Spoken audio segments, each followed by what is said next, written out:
না, এটা হচ্ছে কলকাতার বিখ্যাত একটা গাড়ি। এটা হচ্ছে প্রায় 200 বছরের পুরনো ঐতিহ্য। আমরা এইমাত্র দেখলাম এর মধ্যে দুইজন গেছে। আমরা এখন কনে खत्म बाय बाय टाटा। আসসালামু আলাইকুম, কেমন আছেন সবাই? আশা করি সবাই অনেক ভালো আছেন। আজকের এই ভিডিওটি 2025 সালে আমার প্রথম ভ্লগ ভিডিও। আজকের এই ভিডিওটি একটা বিশেষ উদ্দেশ্যকে কেন্দ্র করে আমরা ঘুরতে গিয়েছিলাম রাজশাহীর একটা জায়গায়, নাম হরিয়ানা। আমার বন্ধু মামুনের মন অনেক খারাপ ছিল, যার জন্য আমরা ইনকোর্স পরীক্ষা শেষ করে এই জায়গায় ঘুরতে গেলাম। মামুনের ব্রেকআপ উদযাপন করতে আমরা কোথায় যাচ্ছি?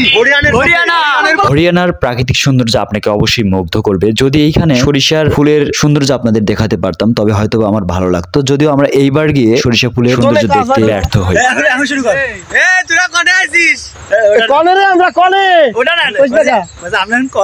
আমরা এখন কনে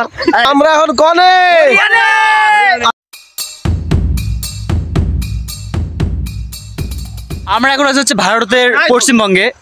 কোথায় আছি আমরা?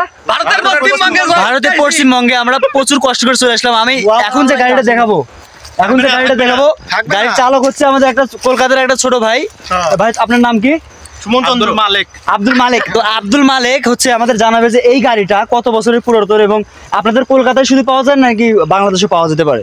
না, এটা হচ্ছে কলকাতার বিখ্যাত একটা গাড়ি। এটা হচ্ছে প্রায় 200 বছরের পুরনো ঐতিহ্য। আমরা এটা দিয়ে বিভিন্ন কাজ করে থাকি। এটা আমাদের পথ চলার আর কি সঙ্গী, পথ চলার সঙ্গী। অর্থাৎ কলকাতার মানুষ এত গরিব। এখানে কিছু প্র্যাঙ্ক করা হয় যেগুলো অবশ্যই অবাস্তব এবং এমনিতেই বলা। তাই এই ভিডিওকে কেউ সিরিয়াসলি না নিলেই খুশি হব, আর নিলেও কিছু করার নেই, কারণ আমি এমনই। আমরা এইমাত্র দেখলাম এর মধ্যে দুইজন গেছে কাপল।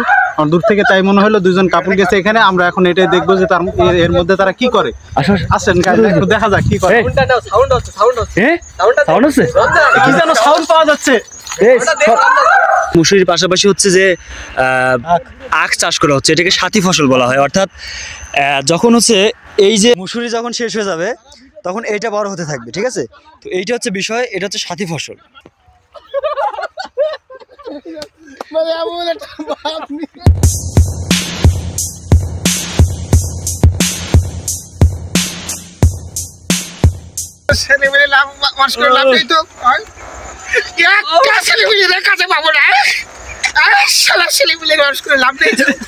তো আর একটা কথা বলে রাখি, এই জায়গাতে কিন্তু আমাদের প্রথম ভ্রমণ। আমরা এর আগে কখনো কেউ এখানে যায়নি, মামুন ব্যতীত। মামুন আগে নাকি এই জায়গায় প্রচুর ঘুরতে যেত। আমরা মামুনের কথা রাখতে গিয়ে এই জায়গায় ঘুরতে যাই। ঘোরাঘুরি করতে করতে যখন আমাদের ক্ষুধা লেগে যায় তো হরিয়ানার পাশে একটা বাজারে যাই এবং সেখানে গিয়ে হালকা কিছু খাওয়া দাওয়া করে নিই এবং তারপর হরিয়ানা বাজারের দিকে রওনা হয়।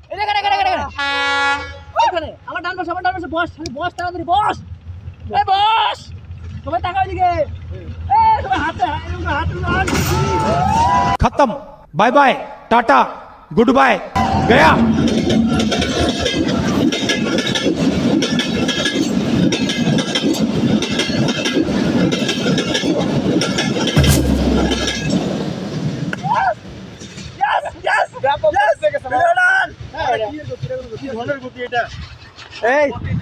রিভিউ দাও।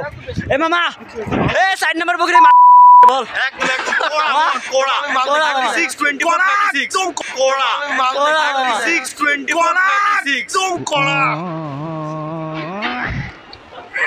আমি কিছু দেখি নাই। যাই হোক, এইবার আমাদের চলে যাওয়ার পালা। তো চলে যাওয়ার আগে আমরা যখন হরিয়ানা বাজারে আসলাম তখন দেখলাম কয়েকজন শ্রমিক একটা বগি আরেকটা জায়গায় স্থানান্তর করার চেষ্টা করতেছিল, যেটা তাদের জন্য মোটামুটি কষ্টের ছিল। এই জন্য আমরা কয়েকজন মিলে সহযোগিতা করে এই বগিগুলো নির্দিষ্ট জায়গায় পৌঁছে দিলাম।